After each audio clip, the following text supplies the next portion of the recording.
The Trump administration is a whirlwind. Loyalties shift like desert sands. Alliances crumble under the weight of suspicion and ambition.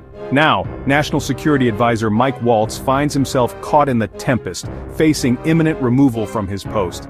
Waltz, once seen as a steady hand in a turbulent administration, has lost the confidence of the president. Sources whisper of a growing dissatisfaction with Waltz's performance and his ability to manage the National Security Council. The president, known for his impulsive nature and penchant for loyalty above all else, appears poised to make yet another change to his inner circle. The timing of Waltz's potential ouster is significant. It comes at a time when the administration is grappling with a myriad of foreign policy challenges. Tensions with China remain high while the situation in the Middle East continues to simmer. Domestically, the president faces mounting pressure on multiple fronts. Waltz's departure would mark the first major shakeup in the second Trump administration. It would signal a potential shift in the president's approach to national security and send ripples of uncertainty through the halls of power. The question now is not if, but when Waltz will be shown the door, and who will step into the void left behind. The reasons behind Waltz's fall from grace are multifaceted. One contributing factor is the recent Signal chat incident, a blunder of epic proportions that exposed sensitive information and raised serious questions about Waltz's judgment. In a moment of carelessness, Waltz mistakenly added a journalist to a highly confidential Signal group chat, exposing classified military operations in Yemen. This lapse in security sent shockwaves through the intelligence community and deeply embarrassed the administration. Adding fuel to the fire, far-right influences have gained a foothold in the Trump administration, whispering doubts about Waltz's loyalty and pushing their own agenda. Laura Loomer, a far-right activist known for her inflammatory rhetoric and online stunts, has emerged as a surprisingly influential figure. Loomer, through a combination of savvy maneuvering and the president's ear, has successfully advocated for the removal of several high-ranking officials deemed insufficiently loyal to the Trumpian cause. Her targets have included NSA Director General Tim Hoff and Waltz's own deputy, Alex Wong. This constant churn of personnel and the looming threat of Loomer's influence have created an atmosphere of paranoia and instability within the NSC. Waltz's attempts to shield his staff from Loomer's attacks have proven futile. His clashes with Chief of Staff Susie Wiles, a key power broker in the Trump orbit, have further weakened his position. Unable to protect his own people and increasingly isolated within the administration, Waltz has become a liability in the eyes of a president who values loyalty and results above all else. With Waltz's departure seemingly imminent, speculation runs rampant about his potential successor. The list of contenders reveals much about the forces vying for power in the Trump administration, a tangled web of ambition, ideology, and personal connections. Among the front-runners is Steve Witkoff, a longtime Trump confidant and currently serving as the special envoy for Russia, Iran, and Hamas negotiations.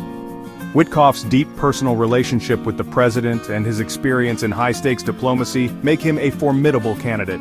Another contender is Stephen Miller, the architect of Trump's hardline immigration policies and a key figure in shaping the administration's nationalist agenda. Miller's ideological purity and his deep understanding of the president's worldview make him a natural fit for the role. Other names being floated include Sebastian Gorka, known for his hawkish foreign policy views and controversial past, and Richard Grenell, a staunch Trump loyalist who has served in various diplomatic posts. Each candidate brings their own strengths and weaknesses to the table, and the president's ultimate choice will have significant implications for the direction of the NSC. The departure of Waltz, coupled with the potential appointment of a more ideologically aligned figure, raises concerns about the future direction of the National Security Council. Will the NSC become even more insular, driven by personal loyalty and a narrow worldview? Or will a new national security advisor emerge with the experience and stature to provide independent counsel and navigate the treacherous waters of global affairs? The potential ouster of Mike Waltz is merely the latest chapter in the tumultuous history of the National Security Council under President Trump. From the early days of his administration, Trump has demonstrated a clear preference for a smaller, more streamlined NSC, one that functions more like a personal staff than a traditional advisory body. This approach has led to a revolving door of national security advisors, each with their own management style and relationship with the president.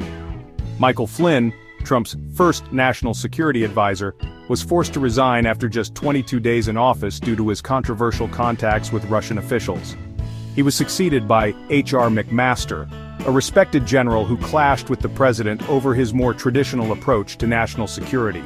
John Bolton, known for his hawkish views, followed McMaster but ultimately fell out of favor with Trump due to their disagreements on foreign policy. Waltz, in contrast to his predecessors, adopted a more independent approach, seeking to rebuild the NSC and assert its role in the policy-making process. However, this independence, coupled with the signal chat incident and the relentless pressure from far-right forces, ultimately proved to be his undoing.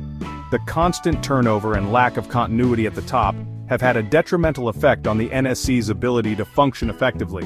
Seasoned professionals have been sidelined or driven out, replaced by loyalists with limited experience in foreign policy. As the Trump administration enters its second term, the National Security Council stands at a crossroads. Will it continue to be plagued by instability and infighting, or will a new generation of leaders emerge to guide the nation through an increasingly complex and dangerous world? The answer to that question will have profound implications for the future of American foreign policy.